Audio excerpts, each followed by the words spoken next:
On this week's episode of Local Matters, we go on the local scene to learn what a Herring Run fish counter volunteer actually does, talk with Kyle Wrentz of Break Theater Works, bring you information on the Student Trooper program for teens aged 15 through 17 on Snapshot, and highlight what's happening in our South Shore towns. I'm Elizabeth Shanahan-Jewett. Let's get started.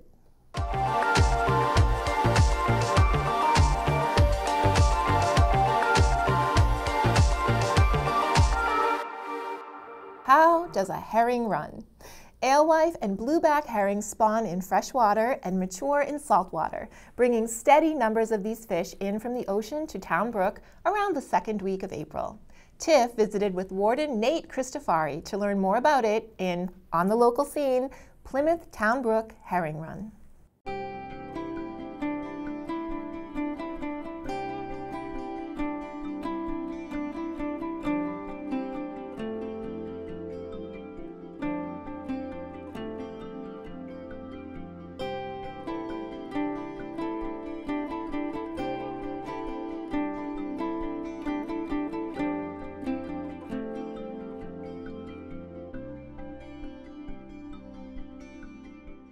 So how did this process of counting herrings start?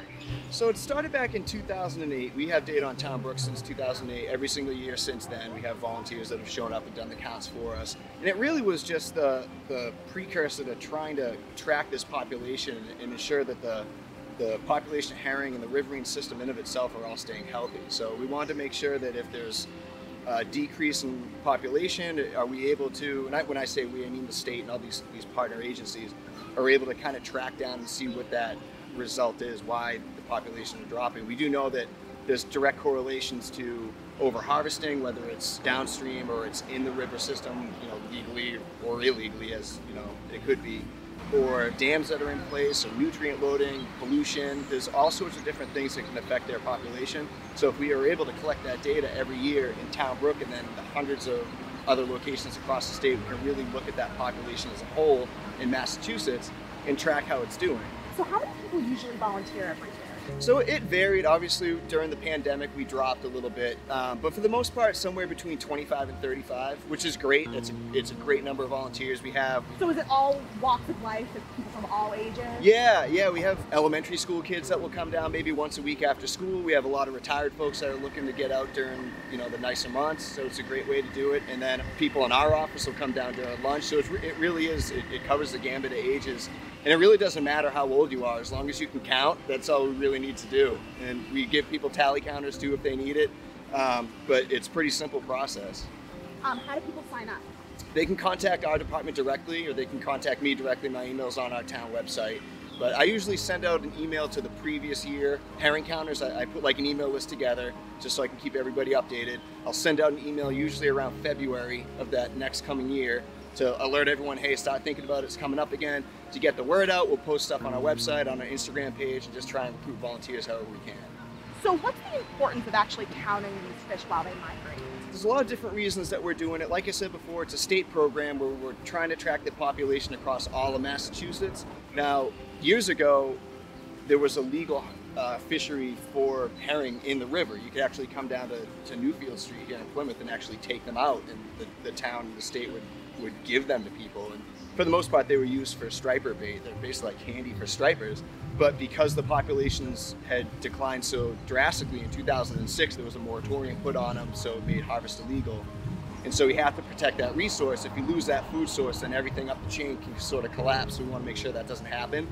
So in order to collect the data, we do these projects, and then we can also use that data to put towards dam removals and river restorations, and we can show the population's increasing, and that's good, which we're trying to get that population to increase. But we also know if over tracking over time, not just in Town Brook, but across the state, if the population starts to decline, okay, we have to start doing something else to address it. Now, ideally, with all these management practices, we would get that population back to a level where harvest could be allowed again, and then, that's fantastic. We're a little ways away from that right now, but that's basically the goal, is to get that population high enough that, they don't need that management anymore. The commercial fishermen out in the harbor and out in the ocean have actually been a pretty big help. They don't want to catch the herring as bycatch. They can only have a certain percent. of their targeted species end up as bycatch. So it's in their best interest to not catch them, just like it's in the herring's best interest not to be caught. So a lot of times what they're doing out there is communicating with each other, telling each other where these big schools of herring are in the ocean, basically to avoid them. And then that just helps them come up a little bit more unimpeded, not ending up as bycatch. So what does their route actually look like? Where do they start and where do they end? So they're coming from the ocean. They're kind of milling about out offshore for most of the winter, you know, maybe up as far as Nova Scotia, down to the Carolinas, thereabouts, but they're kind of just schooling around. And then they'll start running up maybe, you know, mid-April when it starts to warm up. They're looking for water temperature, which is one of their biggest like trips as to when they have to start coming. Sometimes they come earlier, sometimes they come later. For the most part, mid-April, we start to see them in pretty good numbers. And they'll come uptown Brook. They'll run through, you know, up and over this dam via the fish ladder, out through Jenny Pond, then they're just going up to Billington Sea, and that's their ultimate destination. It's a relatively short run comparatively, you know, just under about 2 miles. Do you see other wildlife coming through here besides the herring? So the herring are really the only fish that are targeted for this. We have seen other fish in here basically because we have that camera and we can see them, but for the most part that ladder is really made for the herring.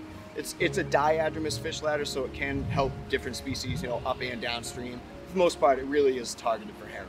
The fish that we were seeing swim through here when we first got here were all herring. Yeah. Yeah, we knew that.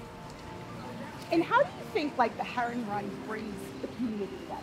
I think Town Brook is a really interesting run, and I think the biggest part is it's just so centrally located in Plymouth. It's right in like the heart of downtown, beautiful park downstream, which brings a lot of tourists. The run itself is always kind of like that kickoff to spring and the warmer weather coming. People are getting outside, and because this is like the herring run from the Pilgrim days, like these are the herring that Squanto showed them how to fertilize their crops with, right? So there's a lot of history behind it, and I think that in of itself brings people here. But I mean, ever since, you know, we were growing up as kids, we always knew about the herring run. It was just sort of like a part of being in Plymouth. Every spring the herring run, you go down and see the herring, and it's because you can go downstream and see the herring all queued up below the dam, or you can stay here and you can see the herring go through this camera box. It's really right in front of you, where you can actually look at it and appreciate it and not just kind of hear about it or know that, yeah, there's a herring run over there, but because of access, it's, you know, you can't really see it. But right here, it's, you know, you look down right now and there's literally fish schooling right in front of us. So it's right in front of you, and I think you can really get a handle and a grasp on just how unique that migration really is. If that spawned your interest, visit the Marine and Environmental Affairs page of the Town of Plymouth website to learn more about this annual migration. Fight hunger on the South Shore and enjoy fun for the whole family at Plymouth Public Schools' Empty Bowls Market on June 9th. Admission is only $10, and all proceeds will support the South Shore Community Action Council's Food Resources Program, helping people in our community.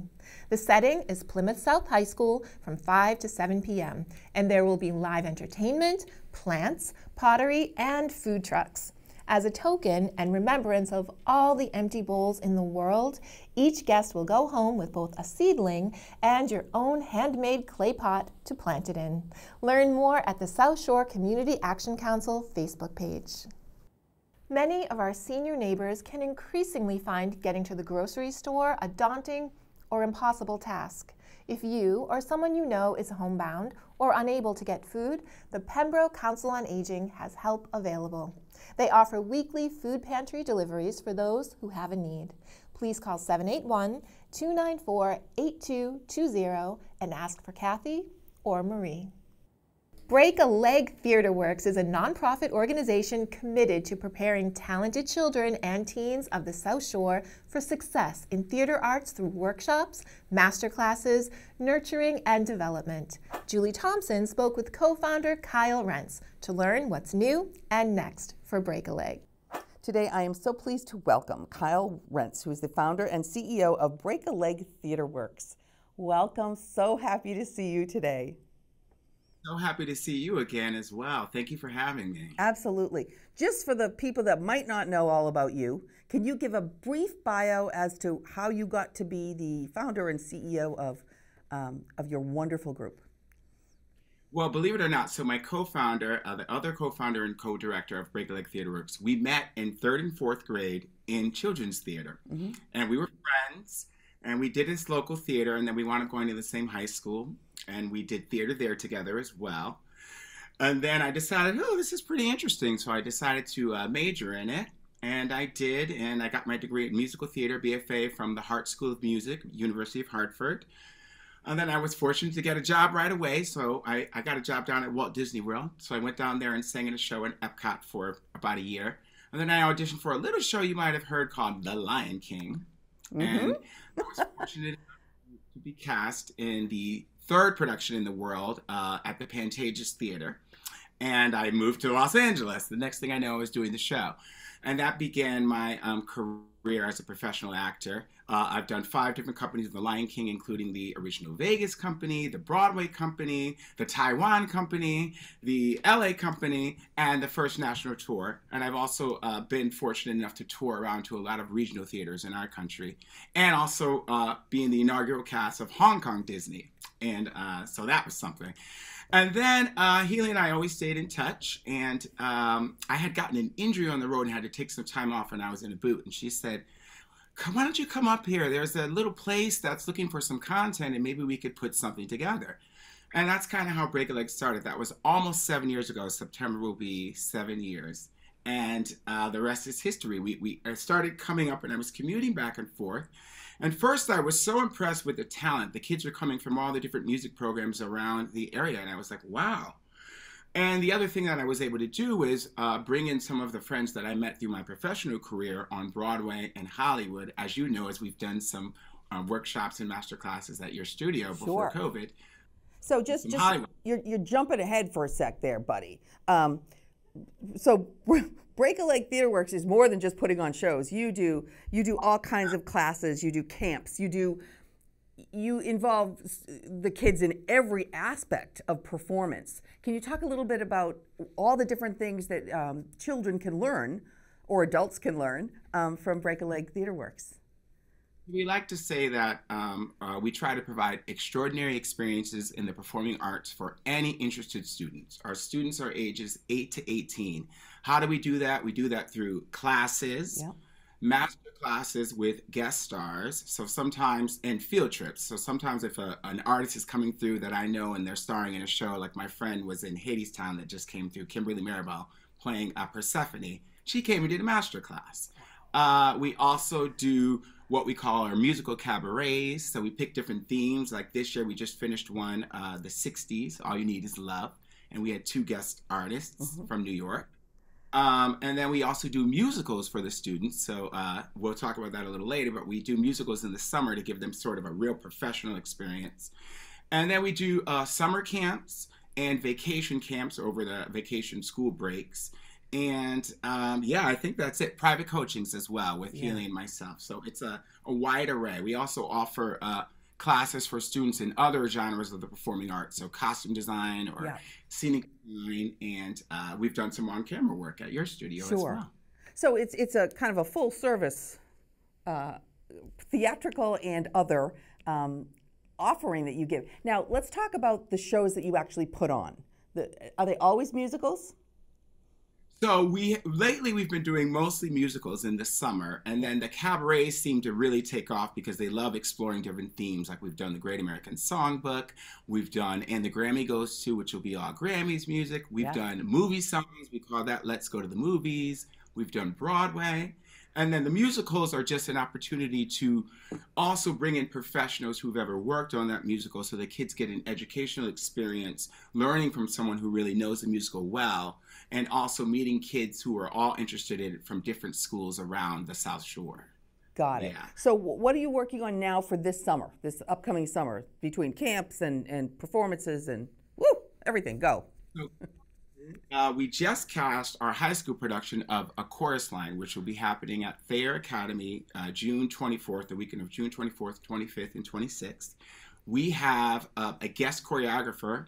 Her name is Chrissy Whitehead. She was in the original Broadway revival and played the role of Christine, and she also was featured in that amazing documentary, Every Little Step. She's our choreographer. Wow. So she has flying in and teaching them some of the original Michael Bennett choreography and also shaping some of the choreography to their skill set. Yeah. And it's just been amazing. I have to say, we're going into week 3 of rehearsal, and I'm just blown away by the talent. Then after that, coming up, we have a production of Matilda. And what's really interesting about this is we've had the submissions for the principal players, and we're going to be casting that or sending out the callback list today. And we happen to have Thane Jasperson, who's the last original cast member of Hamilton on Broadway. You can see him in the Disney Plus film as well. And he happened to also be in the original cast of Matilda on Broadway. Wow. He's our choreographer. So what I do want to say about that production is we're in the middle of casting the principals, but there still is a summer camp opportunity. There's a 2-week summer camp in July with students who just want an experience in the performing arts and want to perform in a couple numbers, but also learn about the whole process. Yep. We have a 2-week at the Inley School, and they can join us. So you just have to go to breakalegtheater.com to get some information on that. But having Thane flying up on his days off from Hamilton and working with the students is just a once-in-a-lifetime experience. Yeah, seriously. Then, go ahead. Keep going.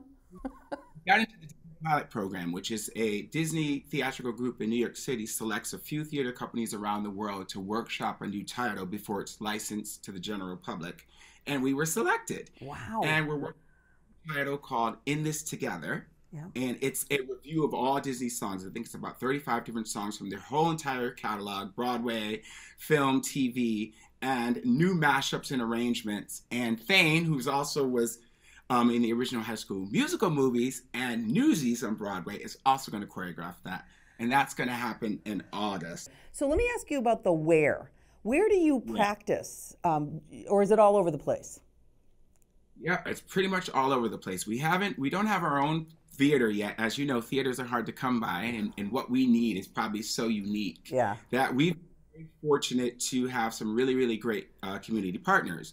During the day, Break a Leg is contracted into 3 different schools around the South Shore. So we actually teach at the Woodward School in Quincy, where we teach 5 courses, and we're directing their production of Sister Act Junior, which is opening this weekend. Mm-hmm. And at Lee School in Situate, where we also are directing their production of Dear Edwina, which opens the first week of June, as well as MAP Academy, which is an alternative high school in Plymouth. So those wonderful community partners saw our value, and they're very generous with renting their spaces to us so we can rehearse. And we also have some dance companies around the area that support us and let us rent from them as well. Mm-hmm. And then we'll book the performance venues based on what's available and what the needs of the show are. Gotcha. So. Wow. Lots of information here. So I have one question. What is your biggest success story since you have started this whole process, the whole Break a Leg Theater story? What is the thing that rings in your heart as the biggest success? You know, the retention of students is amazing to me, and that's beyond graduation. We have a student who was in our inaugural cast, Dalton Laterney. He was in our first show, and he stayed with us till he graduated. And now he works for the company. He's our marketing manager, and he's graduating from California, USC. He graduated this weekend, and he's still working for the company. And we also have about 8 alumni coming back to work for us. They're all in higher education this summer for the first time. So what makes me so proud is that we're not only creating success stories of students who are graduating with the self-confidence and they're going on to study in all these wonderful different areas, but then they're coming back to give back to the community, and we're able to hire them on a contract basis. And I'm very, very proud of that because that shows the impact in the community that we're reaching as a whole. And I never could have expected that the students would feel that touch, that Break a Leg would still be an integral part of their journey, even after graduating high school. You're right, and that speaks volumes, just the fact that they want to do this. Now, you're a 501c3? Yes, we are. Okay, so you're a nonprofit. So how do you raise money, and how are you funded? So we're always looking for subscribers, or donors, or if you want to, we're going to have a gala in October, which will be coming up October 14th or 15th, if I'm correct, whatever that Friday is. But in the meantime, we're always looking for sponsors for our musicals because we really want to try to provide an amazing experience for them. We have scholarship funds if people want to donate to help students that may not have the financial means, because we pretty much try to work with any kid that wants to be in the program. And like I said, we're always, throughout the year, you can always go to the website and donate. And, it's really through the community that we've been able to stay afloat. As you know, we're coming out of COVID. Yeah. And it's difficult to to sustain, but we push through, and we really provided some quality programming. So anyone out there that wants to support a program in the performing arts that's just trying to give students something amazing that will impact all aspects of their life, you go to breakalegtheater.com and you can reach out to donate, to become a sponsor for a musical, or just in any way, reach out to say, how can I help? Mm-hmm. Oh, wonderful. That's great. And I'm sure that the parents of the students that go through your programs are very generous, because I'm sure it makes a big difference in their kids' lives. I know my kids were both involved in theater growing up, and that whole brotherhood or sisterhood, or whatever you want to call it, the family that is created by doing theatrical productions is something that you can't really repeat anywhere. It's just a really unusual thing that happens when you work together on a performance. Well, Kyle, this has just been terrific. We're so glad that you're back and all the way out there and doing so many things. And we wish you the best of luck with this summer. You have a busy summer coming up, and we'll talk to you again, I'm sure, very soon in the future. We appreciate all of you at PACTV. You've been on our side and in our corner from day one. So just tell everyone we say hello, and we hope to see you soon. Thank you. Will do. Thank you. For classes, camps, upcoming shows, and more, visit breakalegtheater.com.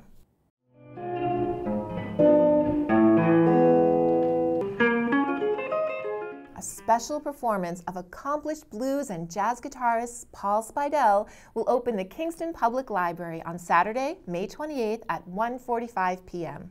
Originally from Chicago, Paul brought his Chicago blues style to Boston over 25 years and 10 music releases ago.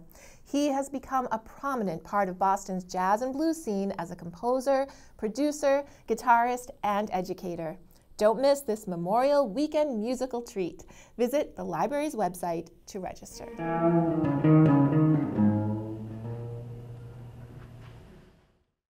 June is Pride Month, and the Duxbury Senior Center starts the month off right with an intergenerational Pride celebration. Featuring guest speaker Bob Palin, founder of the Gender and Sexuality Alliance, the Intergenerational comes in with the welcoming of Duxbury High School GSA students to the event, which takes place in the Ellison Room on June 2nd from 5 to 7 p.m. And what is a celebration without a taco truck? Well, a celebration without a taco truck, but this will not be one.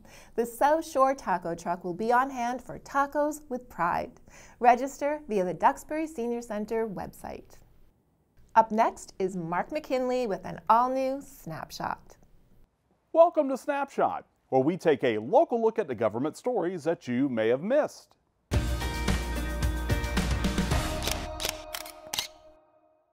Being able to access the internet has become necessary in our everyday lives, but for many families, the expense can be a burden. Recently, President Biden announced the Affordable Connectivity Program, which will allow households to reduce their internet service costs by up to $30 per month. 20 of the leading internet providers have committed to either increasing speeds or cutting prices to make sure that eligible households have access to affordable internet plans. To learn more about the program, participating providers, and who is eligible, visit getinternet.gov for details. If you have a child who is interested in a career in law enforcement, the annual Student Trooper program may be for them. Offered by the Massachusetts State Police, the program is designed to give an opportunity to understand what jobs in law enforcement look like, what's involved in training, and to expose those interested to the everyday demands that a career in law enforcement entails. It is open to high school students ages 15 to 17 in good scholastic standing. The program runs August 19th through the 21st, and the deadline to apply is June 10th. You can find applications and more details at mass.gov through the State Police Academy's page.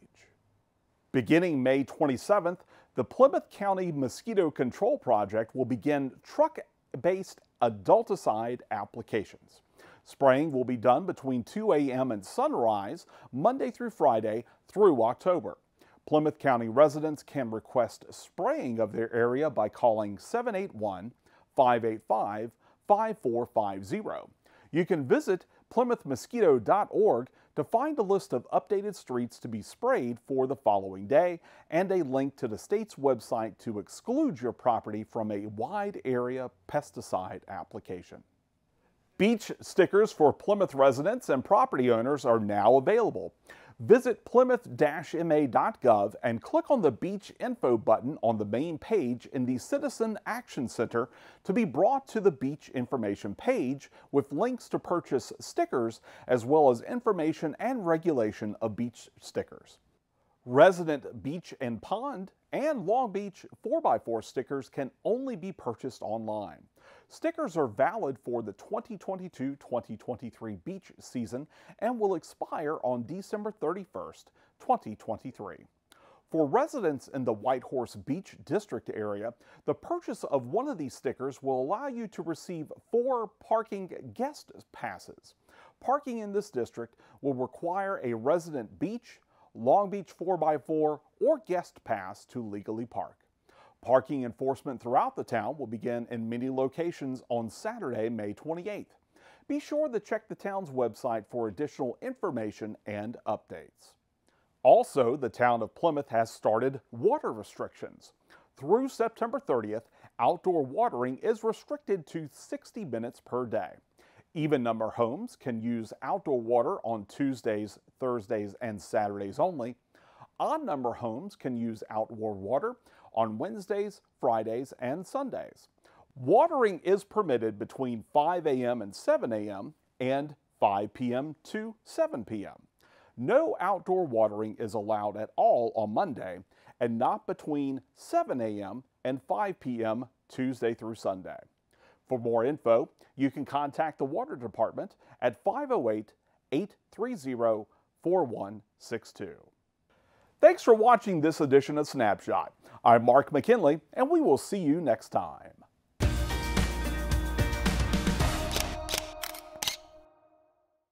Thank you, Mark. Are you interested in learning about local funeral practices and mourning traditions practiced in the early Republic during the years of 1785 and 1820? Join Stephen O'Neill, Executive Director of the Hanover Historical Society, on June 4th at 1 p.m. for a free tour and discussion beginning at the top of Plymouth's historic Burial Hill. This exploration of early America's burial and funereal traditions is part of a partnership series of the Plymouth Antiquarian Society and Pilgrim Hall Museum. No reservations are required for families or individuals. Inclement weather may prohibit tour. Check the museum and society's websites or Facebook pages for updates. Pride Month is June, but Plymouth Pride is a year-long organization and community. On the first Tuesday of each month, connect with others for support, connection, and friendship at the Plymouth Public Library from 6:30 to 8 p.m. There will be crafts, readings, discussions, movie nights, and more, all with pride. The next connection is June 7th. To learn more, visit the Plymouth Pride Facebook page. It's time to talk about summer camps, specifically summer camps in Duxbury. During its heyday as a summer vacation town, Camp Miramar, St. Margaret's, Camp Wing, and Camp Chapachala built lifelong memories for summer residents. On May 26th at 2 p.m. to 3:30, Duxbury Town Historian Tony Kelso will present a talk at the Duxbury Senior Center about these and other iconic summer camps of yesteryear. This event is presented by the Duxbury Senior Center in collaboration with the Duxbury Rural and Historical Society. Register at duxburyseniorcenter.org or call 781-934-5774, extension 5703. Did you know that until the late 1960s, Memorial Day was known as Decoration Day, from the early tradition of decorating graves with flowers, wreaths, and flags? Honoring our nation's fallen is a centuries-old remembrance, evolved over time into a day for respectful parades, laying of flowers and flags at the cemetery, and sharing memories of those we have lost. On May 31st at 10:30 a.m., the Plymouth Public Library invites you to attend a live Memorial Day tribute to our fallen service personnel throughout United States history. This remembrance will also include an audiovisual historical review of how Memorial Day came to be and include a moment of silence for those who have lost their lives in service to our country. And that, my friends, brings us to the end of this episode of Local Matters. Please follow us on YouTube and social media for updates on what's good and good to know in our community. From all of us at PACTV, have a safe and happy week. We will see you next time.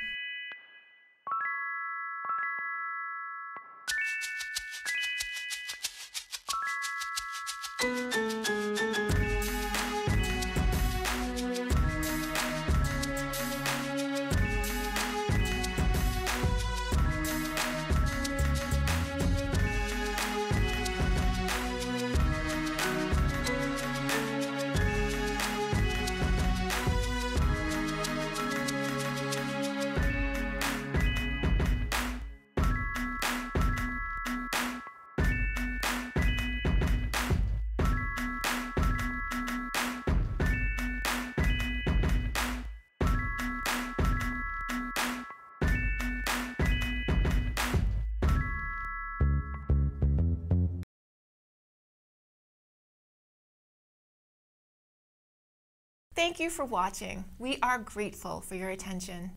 If you like what you saw, please like and subscribe to the local scene here and share everywhere. Thank you, friends.